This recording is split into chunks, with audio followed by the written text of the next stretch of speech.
些他们也很乐意开放他们的 permaculture 相关的课程给我们的学生，我们就可以把学生送过去啊。所以这方面是我们老师们要继续努力，跟台湾师大的国际处相关的去把它讨论搞定的。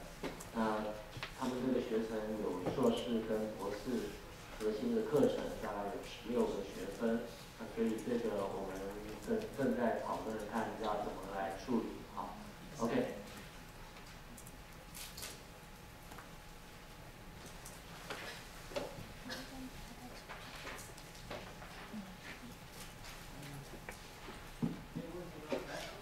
任轩。各位老师，各位会者，大家好，我是台湾台师大环教所博士生肖任轩。我想要请教各位讲者，就是因为在都市里面，人跟人的距离越来越近，然后现在以台湾来说，人跟人距离虽然很近，但是心的距离越来越远。因为环境教育里面，其中有一部分很强调个人的责任，或者是公民在社会里面的责任。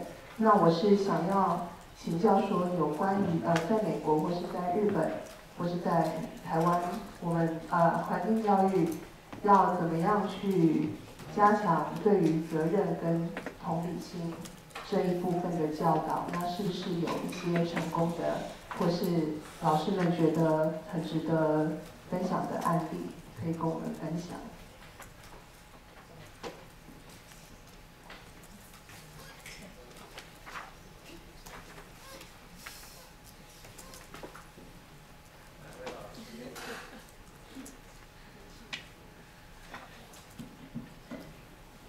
Very good question, thank you.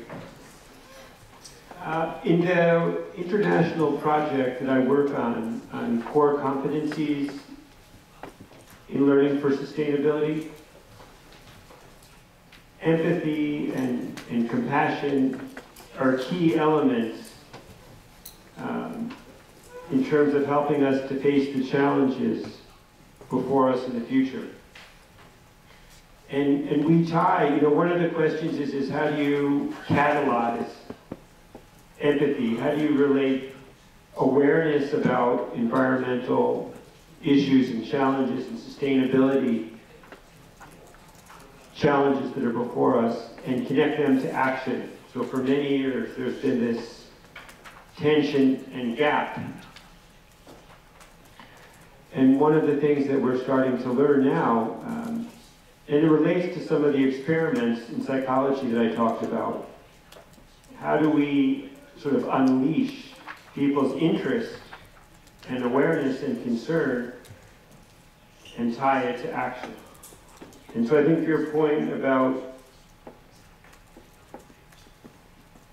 building on our native capacity for empathy, our capacities for compassion, our capacity for what we call care in terms of some of the work that I'm doing. How do we connect your individual cares with your awareness of other people's cares in the context of the cares of the state of the planet, all the other species, and the ecosystem support services that enable us to have a high quality and meaningful life. So that whole area in terms of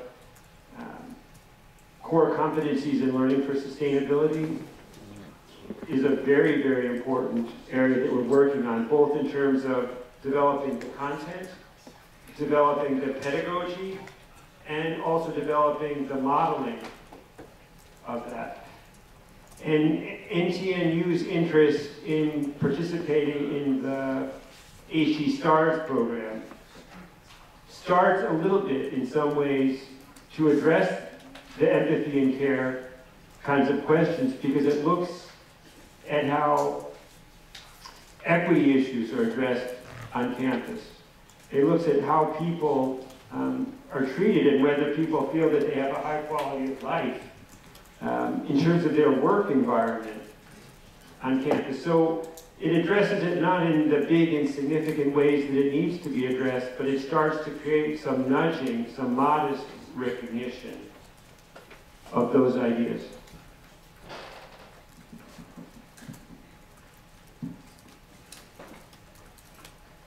In the community where I live and work, about 30 years ago, a graduate student did an inventory using satellite images of canopy cover in the city. And it was very clear correlation between the lack of canopy, lack of trees, and income. Poor people did not have trees.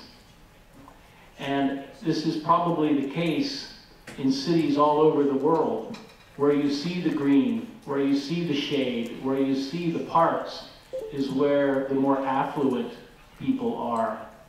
And so the benefits that we all know of trees are not able to be shared with the lower income people who may need them more. We started a group in Portland called Friends of Trees, and their mission was to go plant canopy, plant trees in the low-income neighborhoods where there were no trees. And they had a terrible time doing it because they would go into the neighborhood and the neighborhood was not safe.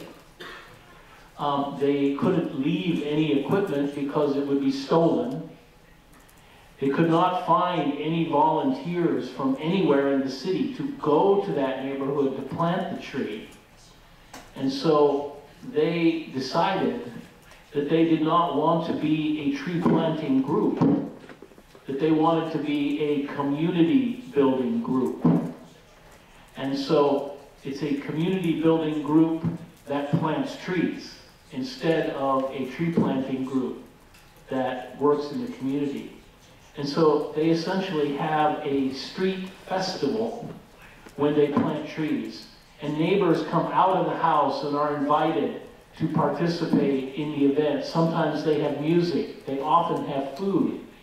And the neighbors are meeting each other for the first time. There are children involved. Neighbors have been recruited to be leaders and knowledgeable about the trees. Neighbors have had input in what kind of trees do they want, and will the leaves turn red, and what kind of animals might it bring, or will it bring fruit that we can eat together. And so one of the things is, once the tree is in the ground, you don't receive the benefits unless the tree lives. And like a small animal, a puppy or a kitten, or even a child, it requires care. And so the people in the neighborhood now who know each other can care for the trees that are going to care for them in the future. And so sometimes in environmental education, we focus on the tree planting and not the tree planter, and certainly not the people that are going to care for the trees. So when someone in the community has a tree in their yard and it's young, it needs to be watered, but they have to go out of town, they call the neighbor, "Will you water my tree while I am away?" as opposed to just letting the tree die. So there are many ways that we see where we can build community and grow the environmental capital at the same time.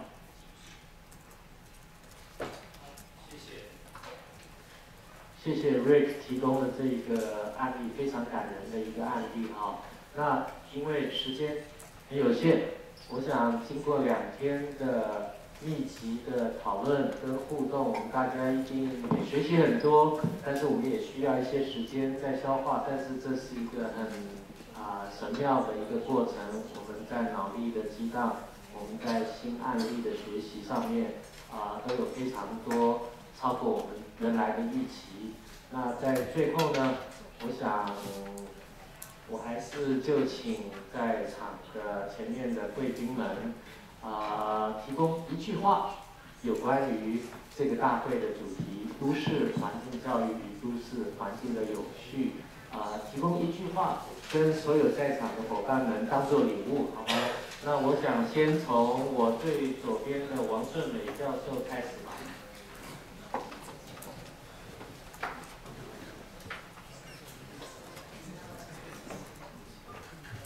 觉得教育者其实我们都是能动者，然后我们就是要能够查验在什么样的状况，我们可以做什么事情，我们相信是可以的。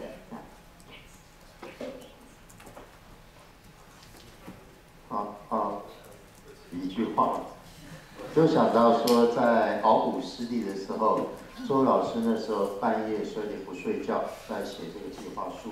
这个已经是今年4月份发生的事。然后我们今天研讨会举办是10月，那个是半年前之前写的计划书。所以我看到今天这场活动这么好，我们邀请了美国跟日本的教授一起来共聚一堂。等于是说周老师起了一个头，但是今天这一场研讨会不是结束，而是另外一场很棒的都市环境教育的开始。所以我感谢周老师，也谢谢各位与会的国际贵宾跟今天的伙伴们。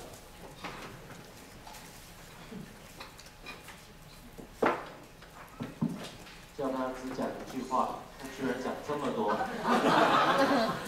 你们千万不要误会，搞一场研讨会只需要晚上12点写个计划书就可以搞定的，没有啦。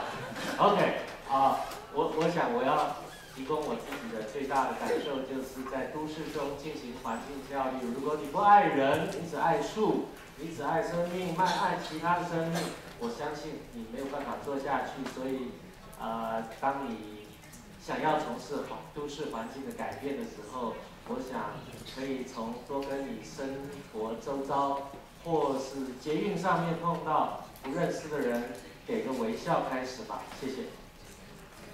那个环境教育的这个实践者，恐怕同时也需要给自己一个使命，就是是社会工作者。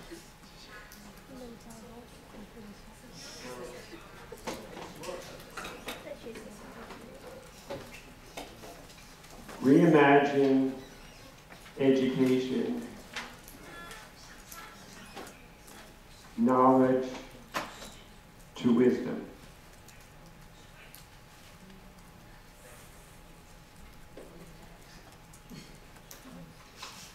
I think the one sentence is very clear. Find the joy in your work and find the joy in each other.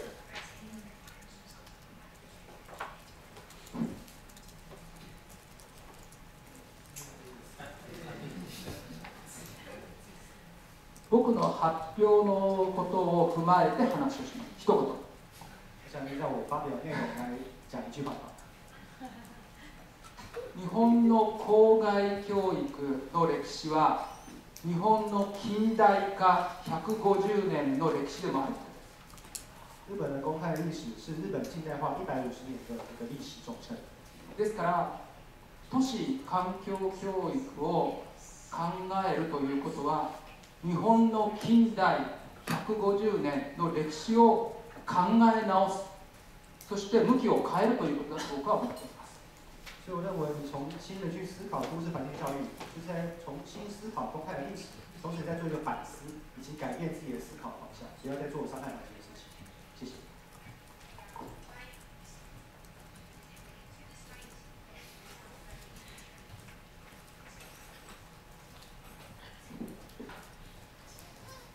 一言なので、一言だけに終わらないのと、私は若い時代の環境問題に対してものすごく遠征的な考え方があります。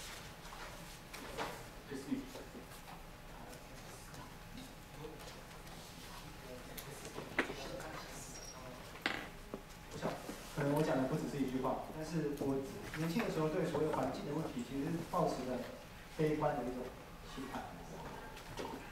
しかし環境教育を知ることで、いろんな体験をし、自然に触れ、そして意欲を持った人たちと会って、しかも成功的な場面に会うことができたというのが、私は環境教育をやってよかったというふうに思ってい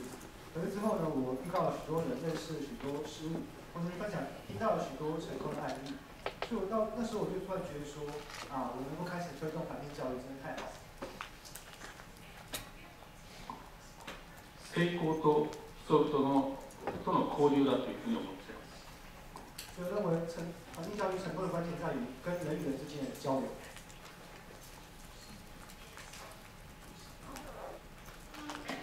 张老师，虽然你迟到，少不了你那一句话。来，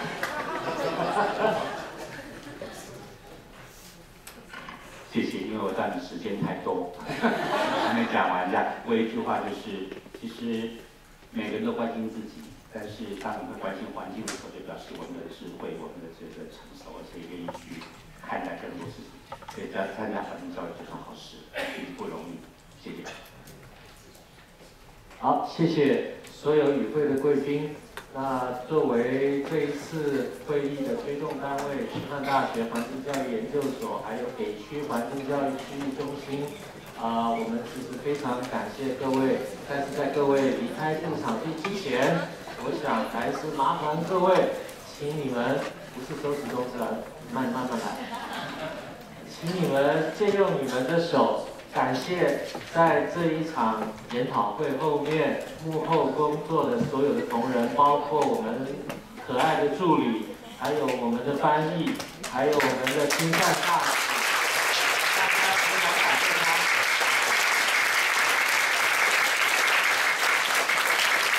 好，那非常感谢各位，但是事情还没有结束，10月17号。非常欢迎各位，如果有时间、有兴趣，参加我们下一场的工作坊跟论坛。谢谢各位，祝各位愉快。再次感谢所有的与会贵宾以及所有的同学们。那么我们2015的国际环境教育研讨会呢，到此圆满结束。感谢各位的参与，也期待呢有各位的努力，推动环境教育，让世界更美好。谢谢。